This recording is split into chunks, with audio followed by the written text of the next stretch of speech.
Mercedes, listen, I'm not doing an intro. I just need to jump right in on this. Let's talk about Kirk Franklin. Kirk Franklin it is. Let's talk about it. What you Kirk want to talk about? Franklin situation. Now, this is my understanding, and please correct me if I am wrong, that his son leaked footage of a conversation that he and his father were having, he and his father being Kirk Franklin. And supposedly this conversation happened maybe a year ago, but it's just now getting into the public. Howbeit, howsoever, he leaked it, and people were getting a little upset about some of the language that Kirk Franklin used. Go. So you want me to go, or how would you feel if I put it back on you first, or you want me to just go? That's fine. That's fine. However you want to do it, it's fine with me. I didn't know if you had something you were just itching to share, because I mean, as a mother, I feel some kind of way. So when you say as a mother, you feel some kind of way, expound on that. As a parent, I should say, as a parent, I know firsthand that sometimes your children can get you riled up. And I know that you can say some things, and not to say that everybody talks like that, or you can say some things, or tone, or inferences, or whatever, that are maybe even worse than what was said. I don't know. But I know that you can, and as the nature of children, to test their boundaries and to do this, that, and the other. But then also, as a parent, thinking about someone, my child, as old as this child is, and having some thoughts about that, like, sir, not child, but sir. Mm-hmm.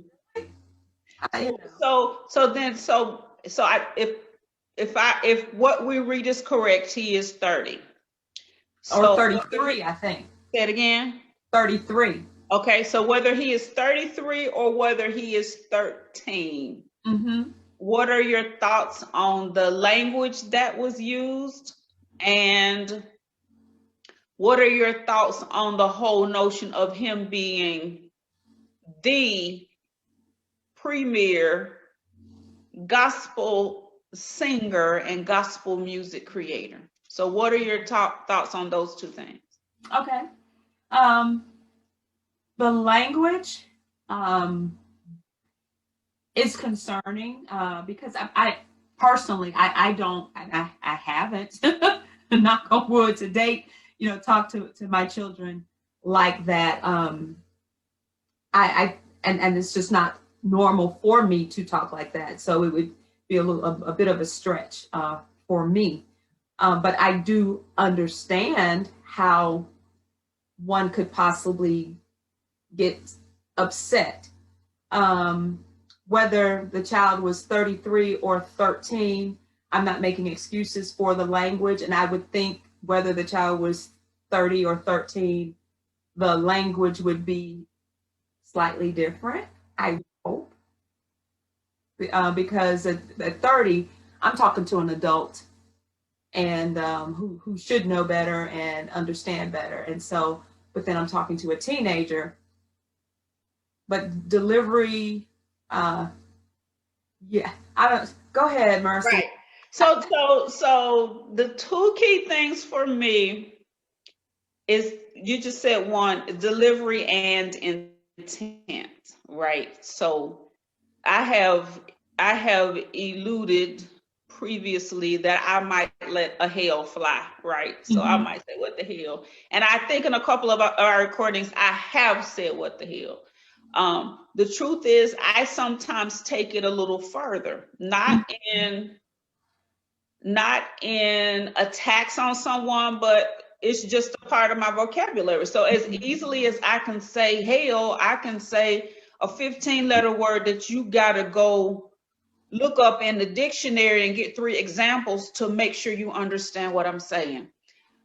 For me, whether somebody says what our society considers a profane word or a cuss word, or whether they call somebody a color or call somebody something that's not a cuss word. If your delivery and your intent is venomous, it is the same. If I say blackie, right, it's the same as if I said B, the other B word, right? Both are totally unacceptable in the context of most most exchanges. It's the delivery and it is the intent. Now, what we sprinkle on top of that or layer on top of that is somebody who is in the heat of the moment, and we have absolutely no clue what transpired before that. Does it give excuse to him to say what he said in the manner he said it? It doesn't. But it goes back to what I say again and again and again. We have to govern ourselves. We have to make sure that what we think and what we believe, that our thoughts, our words, and our actions are in alignment with that. If somebody says, one of my favorite clients, he passed away earlier this year, and it was nothing for him to use a compound cuss word in the middle of one of our meetings. As a matter of fact, it was quite amusing to me that he could use that compound cuss word as eloquently as Maya Angelou could use those 15-letter words in I Know Why the Caged Bird Sings. So language for me is different for a lot of people, but again, it's intent and it's delivery. Now, I will say this, Madam Deborah. I will say that if we go back from 33 to 13 to 3, I don't care who you are and how you are. So in our previous conversation, I said I'm gonna say two things that you and other people might find surprising. I have no problem with compound cuss words, right? I just don't. What I do have a problem with, are you ready? Go ahead. I have a problem with whooping children. I have a problem with y'all think it's funny that y'all grandmama used to tell y'all to go get your own switch. I have a problem that you had to take your pants off and lay across the bed and get whooped with a rawhide strap. I have a problem with all of that because in what world is it not okay for a man to beat a woman, but it's okay for a father to beat his daughter? In what world is it not okay for a child to beat their elderly parent, but it's okay for the elderly parent to beat the grandchild? And you can say that crap, and yes, I said crap. You can say that crap about spare the rod, spoil the child. The Bible tells you to whoop. I don't care what y'all say. Domestic violence is wrong. Elder abuse is wrong. If a child puts his hand on another child, it's bullying. If a spouse puts his hand on, you get the point. In all realms of society, if a police officer, law enforcement puts his hand on a citizen, it's police brutality. In all forms and factions of our lives, it is not okay to be violent against another human being. But y'all, and you can extract yourself out of y'all if you want to, but y'all think it's okay to beat children. There's a famous Black female psychologist and sociologist who passed away, I think in the last 2-3 years, maybe a little more, Dr. Frances Cress Wesseling. And if anybody Googles Dr. Frances Cress Wesseling and what she thought about us continuing to think it's okay to spank, whoop, beat, call it discipline, call it whatever you want to call it. It's like you're telling a child not to put their hands on another child, but you put your hands on them for putting their hands on somebody else. You think you can explain to a little mind whose brain is nowhere near developed that it's not okay for you to exact violence against another person as I exact violence against you. What she said was, that was Mercedes talking. But what Dr. Francis Chris Wesley said was, if you think you can beat a child and then show them love, you're creating a sociopath, because you're letting them think that they actually can either be beat and still love, or they can beat somebody else and still love. And so my whole issue, anybody who's friends with me, whoever brought their child to my house, they knew that 462 is a no whooping zone. You come here, you won't be whooping no children here, or you literally will be asked to leave. No beatings, no whoopings, no violence. I don't give a crap what you call it. It is unacceptable to me to put your hands on another living being. Now wait. Now, self-defense, totally different. That's a whole other conversation. But for the sake of discipline, no, ma'am. Okay. No, ma'am. All right. So in this situation, having a conversation with an adult child who is being disrespectful or entitled or et cetera, and the conversation escalates. And so, are you saying that, was he beating him with his words, or what are you saying? I'm actually between two adults. I'm not saying anything. Okay. I'm actually saying nobody got hurt physically. That's their business. It's clear that this is the nature of their existence. Mm-hmm. And if they want to have a loving adult relationship, then they can shift their existence. Yeah, they have to do the work. They have to do the work. And what I say, Deborah, is whether, again, 33 or 13 or 3, the person who causes the other person to mimic their communication and behavior is the one who is in control. So if you say something that gets me to go to level 10, while I have a great command of the English language and can weave in some of those compound cuss words that we talked about so beautifully, the truth is you're in control of the exchange, because you have caused me to mirror your behavior. It's the same as little Johnny in the grocery store. If he yelling and screaming and throwing a tantrum, and you got to tell him who's the strongest, who yells the loudest, who can overpower who the most physically, you might think you in control, but little Johnny is in control. And part of the reason that we often go to level 10, part of the reason, and this is with children and people that we're supposed to have command over, part of the reason they have the ability to take us out of character is because of what you just said. We haven't done the work. We haven't done the work that allows us to maintain, back to emotional control. We haven't done the work that allows us to maintain emotional control. And the truth is, most of the time when we lose it, if it's in a public setting, it's because we're embarrassed, right?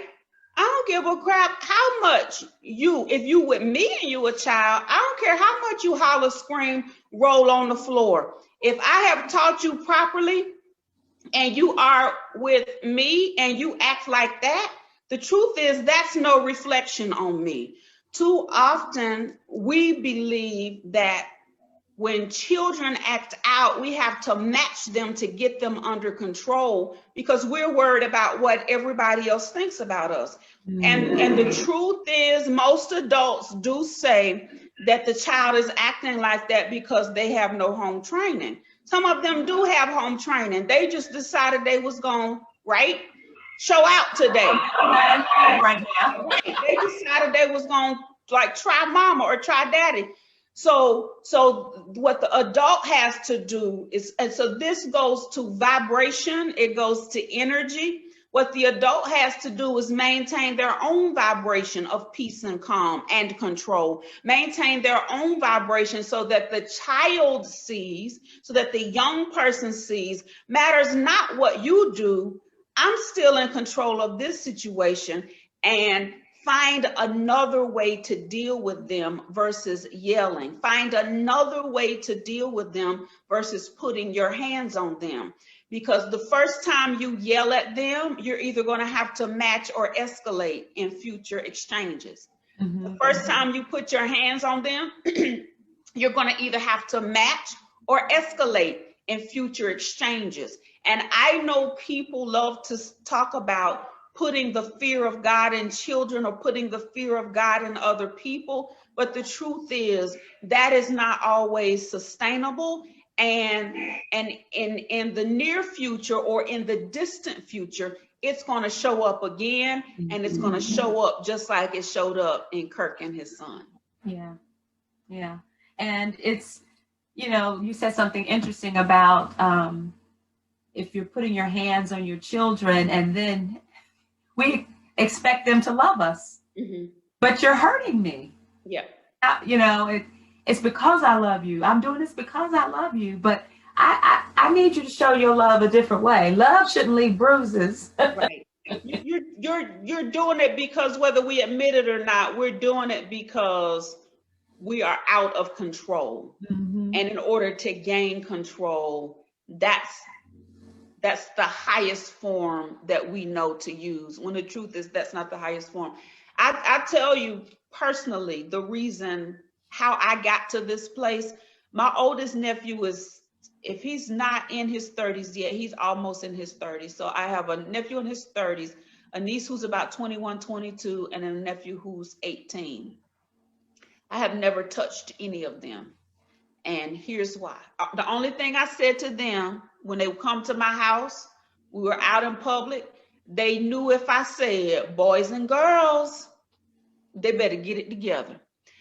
But I got to this point, Deborah, because there was a fraction of time when my sister worked an early morning job. So I would get up in the morning to go to her house so that she could leave. And I would get the kids ready. And this was before my youngest nephew was born, but it was my niece and my nephew. He was 8 at the time. I remember it to this day. It still brings tears to my eyes. So I would go over to her house to get them ready to go to school.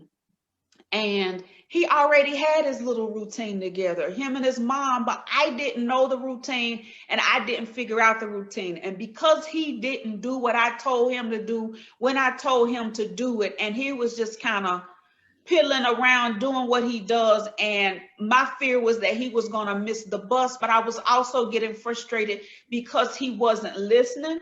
And I jacked that little dude up in his collar, and I literally lifted him up, and I shook him, and I said what I had to say, and tears welled up in his eyes and started rolling down his face. And I said, oh my God, what have I done? I'm the person who he comes to for refuge.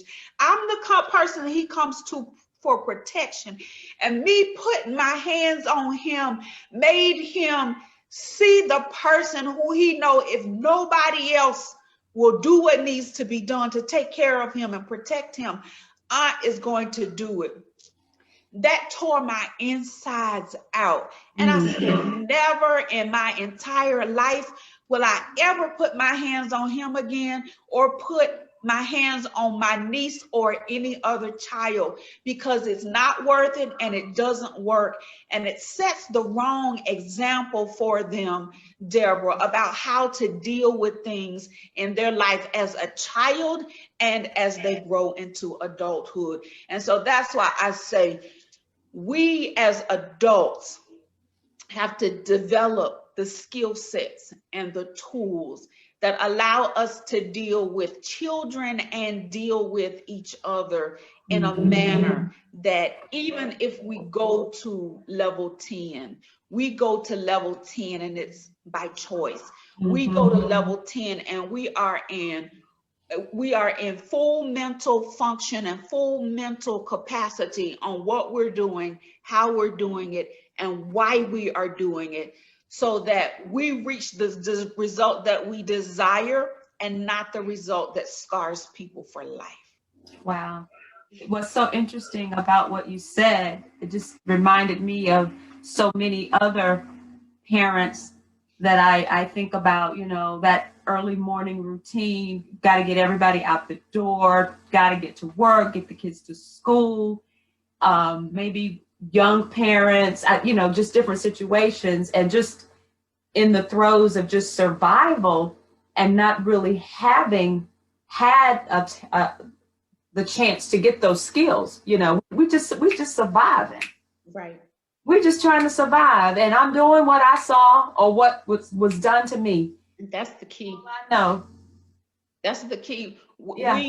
We are doing what was done to us, and that's why we think it's okay. Yep. We say, well, mama whooped us and big mom and grandmama whooped us and we turned out fine. I turned out all right. But let me tell you about the 1 in 3, 1 in 4 black men who in the prison system who didn't turn out all right. And all that ain't about the white man and the criminal justice system being jacked up. Some of them locked up because they supposed to be locked up, right? So we use this whole, they whooped us, they beat us, and we do what they did. But what I always say is, if it does not serve you, do not serve it. Just because that's what mama and them did does not mean that's what we're supposed to keep doing. We've got to do something different and do something better. And the other thing is, if you can connect back, we laugh at it now, but you wasn't laughing at it back then. You wasn't laughing at how you felt, what you were thinking, what you dealt with the next day and the next week and the next month and the next Christmas and the next whenever. What we've got to connect to is that, to let us know that it's time to do something different. And whooping and cussing ain't the answer. And cussing, again, doesn't necessarily mean that you're using profanity. Sometimes you're cussing and belittling and demeaning and degrading, and you haven't said a 4-letter word or a consonant word. So we've got to get a hold on our customs and our traditions when they don't undergird us. Absolutely. Absolutely. Wow. That's good stuff. That is good stuff. And, it's a decision. And again, having to do the work, we have to be intentional and undo what we've been doing, and learn some new principles and strategies to get a better result that doesn't scar our children. It's almost akin to like back in the day, the pledging with the fraternities and the sororities. Yeah. Just the idea, I'm like, so you gonna beat me and then we're gonna be brother, sister after this? Nah, I can't get with that. I don't see how, the way my heart's set up, it's just not gonna, right. It's not gonna work for me. You can't treat people that you say you love, that you say you care for, any kind of way, and it just be accepted and be okay. Because that's a perfect example how it transfers from one area of our life to the next area, and we just accept it and keep doing it and keep doing it, all in the name of love. Right. And I'm like, no, I'm gonna need you to rework your love, because right. I don't love your love. I don't love your love. And so, and then also being able to articulate what you do and what you don't accept, just in other relationships, whether it's not just the parental and the child, but just in other relationships, how you will or will not be treated, and or how to better treat someone going forward.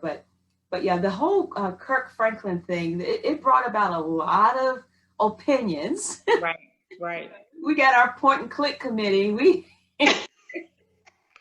gonna post the truth, and it's the truth because I said it. I said it. I had 50 people that like it, so it must be it must be true. It's got to be true. So, but yeah. And my response is the same response I gave to you. What do you think about it? I don't think anything. Those are two grown men. Now, if they want to ask me how to get to a place of peace. If they want to ask me what can they do to mend and move forward, we can have that conversation. Sure. But what do I think about the recording being released? I don't think anything. What do I think about him using compound cuss words? I don't think anything. Yeah. You got to move on. And then it's between them. Unfortunately, it was made public, but Yeah. till they decide to get together, or if they decide to get together and want to work it out, I wish them well in that. And I pray at some point there is an opportunity to just sit down and have a conversation. Yep. Then also put together strategies, even if it takes an outside, a third party or someone like a MercedesLMiller, to sit with them and just to work through that type of thing. Again, but it's a choice if that's something that they want. I don't have one dime in their quarter, and it's whatever they want. I will say this. I would love to play a game of spades with Kirk Franklin, though.